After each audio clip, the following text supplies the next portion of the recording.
ناظرین اکرام، ایک ایسا مسئلہ کہ جس میں بہت سارے لوگ فلاسفر بنے ہوئے ہیں اور اپنے ذہن سے اس مسئلے کو خلط ملط کر رہے ہیں، قیاس آرائیوں سے کام لے رہے ہیں. تو میں نے کہا علامہ صاحب آج واضح ہو جائے امت پر کہ مرد کی نماز اور عورت کی نماز میں کیا فرق ہے.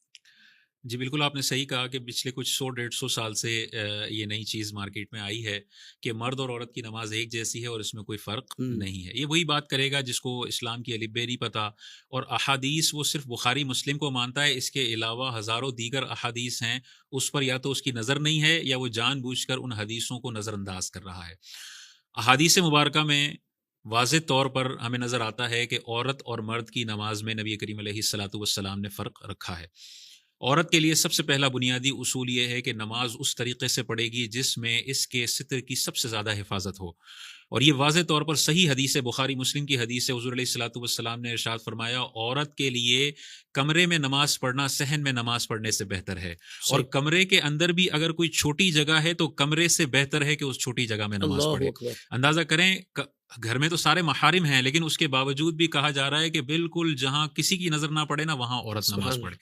اچھا، مرد اور عورت کی نماز میں علماء کرام نے جو ترتیب دی ہیں وہ واضح طور پر 5 فرق ہیں جو عورت اور مرد کی نماز میں ہیں. پہلا فرق تکبیر تحریمہ میں ہے، ہم کانوں تک ہاتھ اٹھاتے ہیں اور عورتوں نے کندھوں تک ہاتھ اٹھانے ہیں.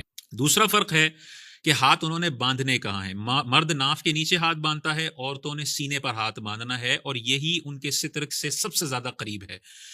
تیسرا جو فرق ہمیں نظر آتا ہے وہ رکوع کے طریقہ کار میں نظر آتا ہے. مرد جو رکوع کرتا ہے بالکل کچھ انگلیوں کو تھوڑا سا کھول کر، مضبوطی سے گھٹنوں کو پکڑ کر، ہاتھوں کو بالکل کھول کر اور کمر کو بالکل سیدھا کر کے وہ رکوع کرتا ہے. جبکہ عورت کے لیے ہے کہ سمٹ کے جتنا ہو سکے اس نے رکوع کرنا ہے، انگلیاں بالکل ملا کر رکھنی ہے، ہاتھوں کو پیٹ سے قریب کرنا ہے، اور تھوڑا ہی جھکنا ہے، بہت زیادہ جھکنا نہیں ہے.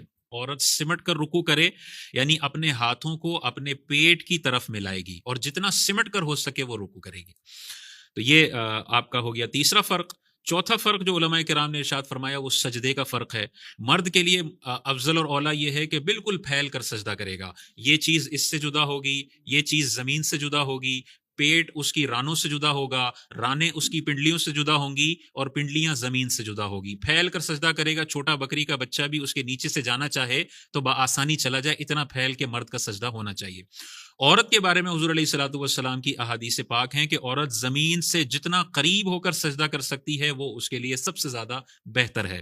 تو عورت کے لیے علماء کرام نے ارشاد فرمایا کہ اپنی کلائیوں کو بھی زمین سے بچھا دے، اپنی پنڈلی کو زمین سے ملا دے، اپنی پنڈلی اور رانوں کو ملا دے، رانوں کو پیٹ کے ساتھ ملا دے، اور بازوؤں کو یہ پہلوؤں کے ساتھ ملا کے جتنا سمٹ کر اور دونوں پیر ایک طرف سیدھی طرف نکال کر یہ سجدہ کرے گی. اور یہ اگر آپ دور سے دیکھیں نا، عورت کو مردوں کی طرح سجدہ کروا کے دیکھیں اور عورت کو عورتوں کی طرح سجدہ کروا کے دیکھیں، اور پھر کسی نیوٹرل بندے سے پوچھیں کہ ستر کے اعتبار سے کون سا شاندار سجدہ ہے، تو 100 میں سے 99 بندے جواب یہ دیں گے کہ یہ جو عورتوں کا طریقہ ہے جو 1400 سال سے چلا آ رہا ہے، یہ پھلجڑی تو ابھی آئی ہے 50 60 100 سال پہلے، اس سے پہلے امت کا اجماع ہے اس بات پر کہ عورت اور مرد کی نماز میں فرق ہے. تو عقل بھی اس بات کو تسلیم کرتی ہے کہ مردوں کی طرح جب عورت سجدہ کرے گی اس کے ستر کے معاملات ہو جائیں گے. تو یہ چوتھا فرق ہے. اور پانچواں فرق تشہد میں بیٹھنے کا ہے.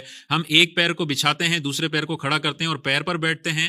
عورت کے لیے حضور علیہ السلام نے ارشاد فرمایا کہ ایک ران کو دوسری ران سے ملا دے، یعنی دونوں پیر سائیڈ میں نکال لے سیدھی طرف اور اپنی سرین پر بیٹھے اور دونوں رانوں کو ملا دے. یہ عورت کے لیے ستر کے اعتبار سے سب سے زیادہ شاندار اور مزاج شریعت کے مطابق سب سے بہترین نماز ہے. واہ واہ واہ، سبحان اللہ سبحان اللہ.